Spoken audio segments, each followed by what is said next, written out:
Hi, my name is David McCormick, and I'm excited to be sharing with you a couple of principles and things that I've put into practice over these past few weeks that have been really different and have been challenging in different ways.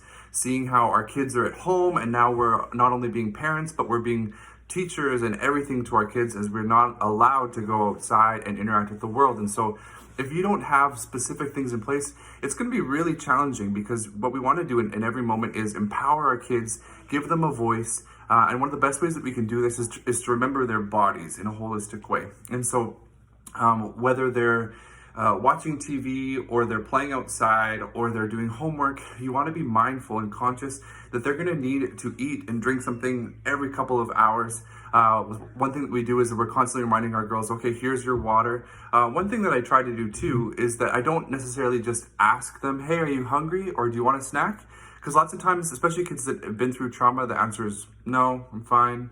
They're not really aware. They don't have that ability to recognize the needs they have with their own body. And so one thing that I do is yesterday I cut up some strawberries in a little container and took it to them and said, hey, what are you guys doing? Here, eat some of this. And so just every couple of hours, you're presenting the opportunity to them. Don't leave it too much in their court, because it depending on the kid, but a lot of times they'll say, no, I'm fine. No, I'm not thirsty. I don't want water.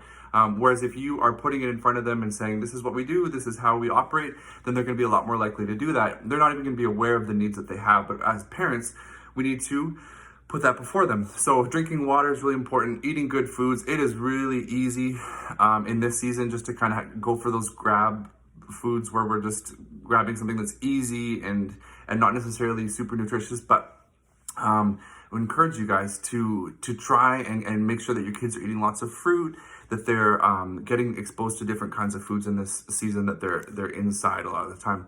Another principle that we talk about a lot in our family is mindfulness, and this is the way that they are being aware of what's going on around them and what's going on inside them. So I wanted to show you guys really quick with my kids. Come here, Sophia. What we do, what I taught with them. So when we talk about mindfulness, guys, can you show us what we talk about? Be mindful what's around you, be mindful what's inside of you. Oh, so be mindful what's around you and be mindful what's inside you. So you're talking about that external stimulus where they're mindful of the different things that are going on, where their bodies are in relation to other people and to other things.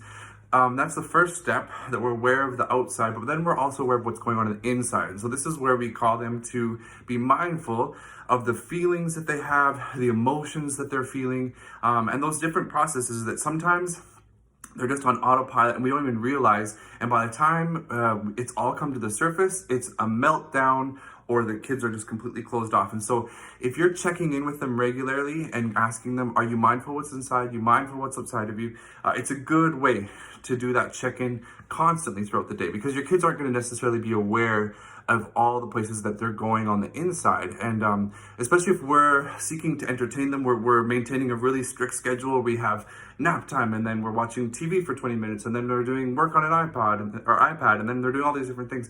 It's hard sometimes to fit in those breaks where we just take a moment and say, okay, let's do a check-in. What are we mindful around? Are we mindful of what's around us? Are we warm? Is there lots of noise? All those external stimuli.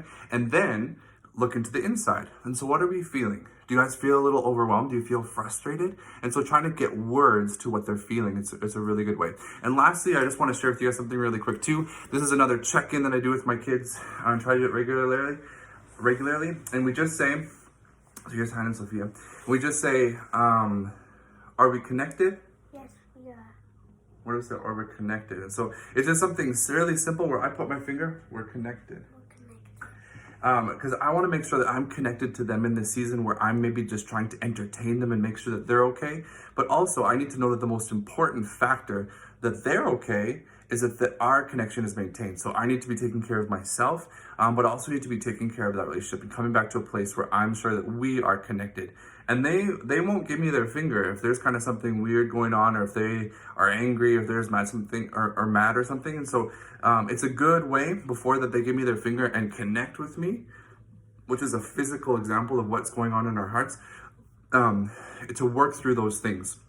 So mindfulness, empowering their bodies, and being connected are great ways that you can overcome this season of a different challenge of being at home with your kids. But I encourage you that you can do it, to keep in mind these basic principles. Thanks.